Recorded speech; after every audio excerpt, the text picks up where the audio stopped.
పిల్లలతో ఎలా time spend చేయాలో తెలుసా? ఎందుకంటే ప్రపంచంలో అందరూ ఫోన్‌తో బిజీ అవుతున్నారు. పిల్లల్ని పట్టించుకోకుండా వాళ్ళు కూడా ఒక ఫోన్‌ని ఇచ్చేసి వదిలేస్తున్నారు. అలా కాదండి. మన పనులను పిల్లలతో కూడా షేర్ చేసుకోవాలి. ఎగ్జాంపుల్ మనం కూరగాయలు తీసుకోవడానికి వెళ్తున్నామంటే పిల్లల్ని కూడా మనతో పాటు తీసుకువెళ్ళాలి. అక్కడున్న ప్రపంచాన్ని చూస్తున్నప్పుడు పిల్లలకి అర్థమవుతుంది.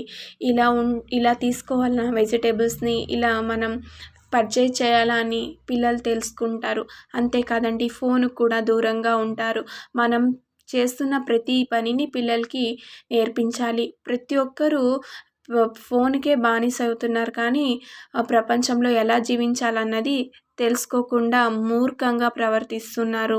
పిల్లలతో టైం స్పెండ్ చేయడం వల్ల మన పిల్లలు మనల్ని వృద్ధులైనప్పుడు చక్కగా చూసుకుంటారు.